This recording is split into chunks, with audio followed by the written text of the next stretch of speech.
হাত পা ধুয়ে বলছি আপনারা সবাই হাততালি দিয়ে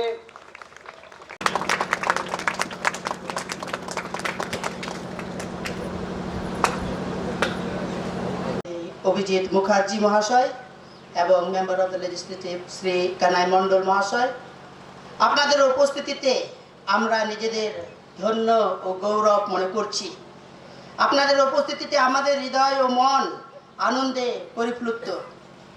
মানব সাগরের সেবা কাজে আমাদের এই জলবিন্দু তুল্য দয়া দয়ার মিনি হসপিটালের কাজ শুরু করতে আপনারা আপনাদের অমূল্য সময় ব্যয় করতে স্বীকার করেছেন, আমাদের ছোট বাড়িয়েছেন।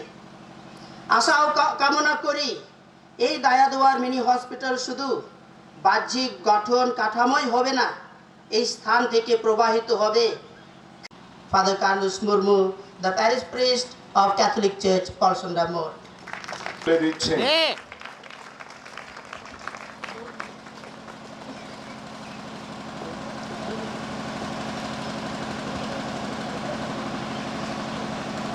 আমি সাহায্য সহযোগিতা তারা হসপিটালের চিকিৎসা থেকে শুরু করে বিভিন্ন সাহায্য সহযোগিতা, একটা মেলবন্ধন আমাদের পার্শ্ববর্তী গ্রামের সঙ্গে গড়ে উঠেছে এই চার্চের। খুবই বলা যেতে পারে আন্তরিকভাবে চার্চের যারা ফাদার, চার্চের যারা সিস্টার, তাদের কাজকর্ম আমাদের উৎসাহিত করে। আমার মনে আছে আমার যখন মানে এখানে বলতে অত্যুক্ত হয় না, আমার বিবাহের সময় এখানকার সিস্টাররা যারা আমার অনুষ্ঠানে গেছিলেন, সেই সময় আমাকে হাসি ভাবে বললেন যে এরকম ব্যাপার যে আপনার যদি ছেলে হয় বা মেয়ে যেই হোক না কেন, আমাদের স্কুলে, চার্চের স্কুলে আপনার ছেলে মেয়েকে ভর্তি করতে হবে। আমি কথা রেখেছিলাম, আমার মেয়েকে আমি চার্চের স্কুল থেকে একেবারে 1 থেকে 4 পাস করিয়েছি। শুধু আমার মেয়ে না, এখানে দেখেছি পার্শ্ব একটা বলিষ্ঠ ভূমিকা পালন করবেন, এই কথা বলে সকলকে আরেকবার অভিনন্দন, সম্মান, আমার ছোটদের আমার ভালোবাসা জানিয়ে আমার এই সংক্ষিপ্ত বক্তব্য শেষ করছি। নমস্কার। জানাবো, ধন্যবাদ জানাবো, কৃতজ্ঞতা জানাবো যে দুপুর রৌদ্রের মধ্যে অবশ্যই আপনারা এই প্রোগ্রামটাকে সাফল্যমণ্ডিত করছেন। আমি যখন এখানে প্রথম আসি জঙ্গিপুরে, তখন অবাক লেগেছিল এই হাইওয়ের ধারে, তখন হাইওয়ে 4 লেনিং হয়নি, এখানে একদিকে চার্চ একদিকে হসপিটাল। ভাবতাম কারা কোন দূর থেকে সেই হসপিটাল করেছেন, কারা এর কনসার্ন যেটা সে সিস্টাররা ওখানে একটা খুব সুন্দর হসপিটাল চালাচ্ছেন, একটা বোর্ডিং চালাচ্ছেন। 100% আদিবাসী গরিব একদম বিনা পয়সা নিয়ে খরচায় তাদের থাকা খাওয়া লেখাপড়া এবং চিকিৎসার বন্দোবস্ত করছেন ওনারা। আমি খুব ইমপ্রেসড হয়েছিলাম। এবং তাদের বেশিরভাগ সিস্টার ফাদার্স এনারা এসেছিলেন অন্য রাজ্যের অন্য জায়গা থেকে। আমি ভাবতাম অবাক হয়ে কি ইন্সপিরেশন এনাদের মধ্যে আছে যে নিজের জায়গা ছেড়ে, নিজের স্টেট ছেড়ে, অন্য ভাষাভাষী, অন্য খাদ্য অভ্যাস এখানে এসে এরা নিঃস্বার্থভাবে কাজ করছেন। থাকবে সরকারি কোনো আধিকারিক এখানে নেই, বিডিও সাহেব ছিলেন অন্য একটা জায়গাতে, অন্য একটা মিটিং, উনি ব্যস্ত আছেন। বহরমপুর মেডিকেল কলেজের সঙ্গে যাতে আপনাদের যোগাযোগ থাকে, এখান থেকে রেফারেলও যেন তারা পান ওখানে সুযোগ সুবিধা। যদি সরকারি কোনো বিধিনিষেধের মানা না থাকে, তাহলে ট্রিটমেন্টগুলো আপনার এখানে রোগীদের সাধারণভাবে যেভাবে কাজে লাগানো যায়, তাহলে বহরমপুরে কাউকে দৌড়তে হবে না, সে পরিষেবা তারা এখানেই পাবেন। অবশ্যই সরকারি বিধিনিষেধের মধ্যে যেসব নিয়মের মধ্যে আছে সেটার মধ্যেই করতে হবে। এটাও আমি চেষ্টা করে দেখব, যদি কোনো প্রাইভেট ব্যক্তি কোনো কিছু করতে চান, অবশ্যই তখন আমি রেফার করব যে আপনারা এখানে কিছু করে দেখান। সেটা যেভাবে তারা চাইবেন, ইকুইপমেন্ট হতে পারে, অন্য কিছু হতে পারে, হসপিটাল বেড হতে পারে, অন্য জিনিস হতেই পারে। কানাইবাবু বেশ ভালোভাবেই বলেছেন একটা কথা, যেটা আমার মনের কথা উনি অলরেডি বলেইছেন, এটা পুনরাবৃত্তি করলে বিশেষ ক্ষতি কিছু হবে না। এখন একটা বিশেষ এটুকু আপনাকে অ্যাসিওর করতে পারি, আমরা জোর করে অন্যায়ভাবে কেউ আপনাদের এখানে অত্যাচার করবে না। অন্য ধর্মের কারণে থাকলে আমরা আছি, প্রতিবাদ করব, প্রতিরোধ করব, তাতে যত সর্বশক্তি লাগে আমরা প্রয়োগ করব। আশা করি কানাইবাবু আমার সঙ্গে সহমত হবেন এবং আপনারা সকলেই সহমত হবেন। অবশ্যই এখানে আরেকটাও ব্যাপার আছে যে স্কুল আপনারা চালাচ্ছেন, যে এডুকেশন আপনারা দিচ্ছেন, এলিমেন্টারি এডুকেশন দিচ্ছেন, কানাইবাবু যেটা শপথ করেছিলেন এবং খুব ভালোভাবে মধ্যে তোমার এখান থেকে কেউ আসতে পারো। আপনার এখানে হাই স্কুলে তো নেই না? বলো, হস্টেলে আছে।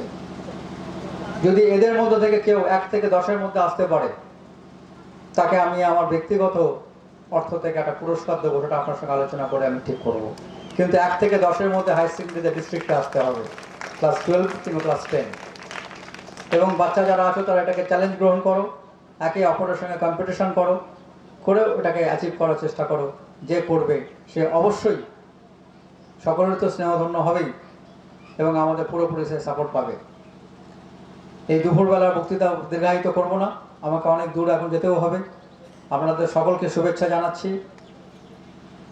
সকলকে ভালোবাসা জানাচ্ছি, শ্রদ্ধা জানাচ্ছি, জানিয়ে বক্তব্য শেষ করলাম। জয় হিন্দ।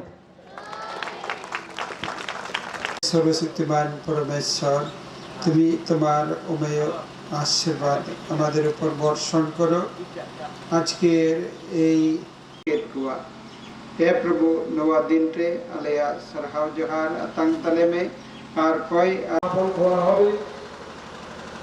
সেই ভূমিকে পবিত্র জল সিঞ্চন করে আশীর্বাদ করছেন।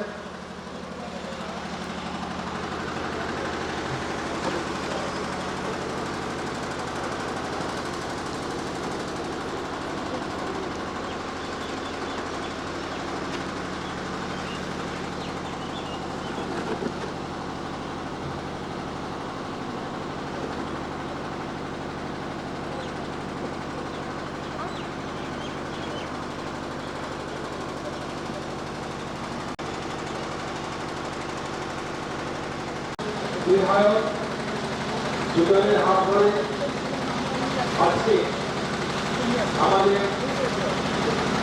ডায়াগনোজ হসপিটালে শিলান্যাস হচ্ছে।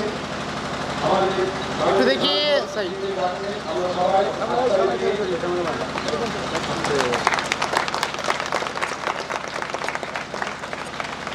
সামনে থেকে সরতে হবে, সামনে থেকে সরতে হবে।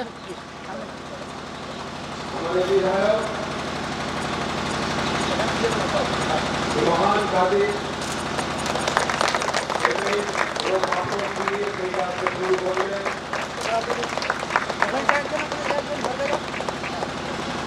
আমাদের বিধায়ক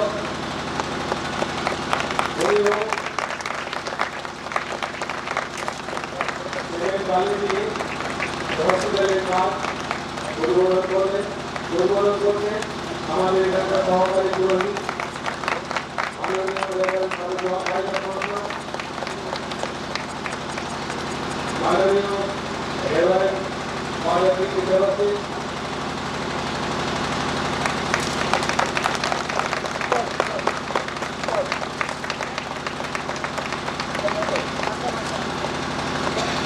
আজকে আমরা যে উদ্দেশ্যে আমরা এখানে সকলে উপস্থিত হয়েছি, সেই উদ্দেশ্য আমরা পূর্তি করতে পেরে, সম্পূর্ণ করতে পেরে আমরা গর্বিত এবং আনন্দিত।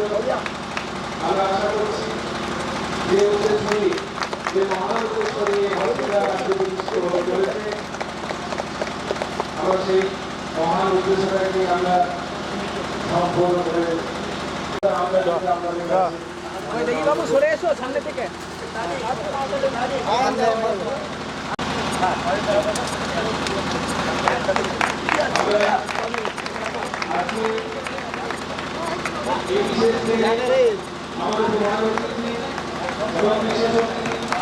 মারতে হবে না,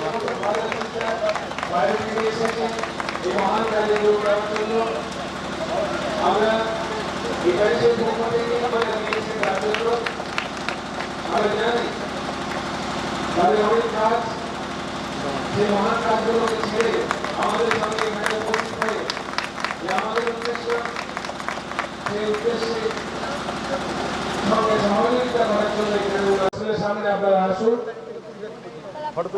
আমি আজকে কমিটির পক্ষ থেকে আমি অনুরোধ করবো সবাইকে, যে সমস্ত অতিথি আমাদের কাছে এসেছেন, আপনাদের সবাইকে আমাদের সিস্টারদের ওখানে নিয়ে যাওয়ার জন্য। গ্রাম থেকে যে সমস্ত মানুষ এসেছে আপনাদের সবাইকে বলা হচ্ছে যে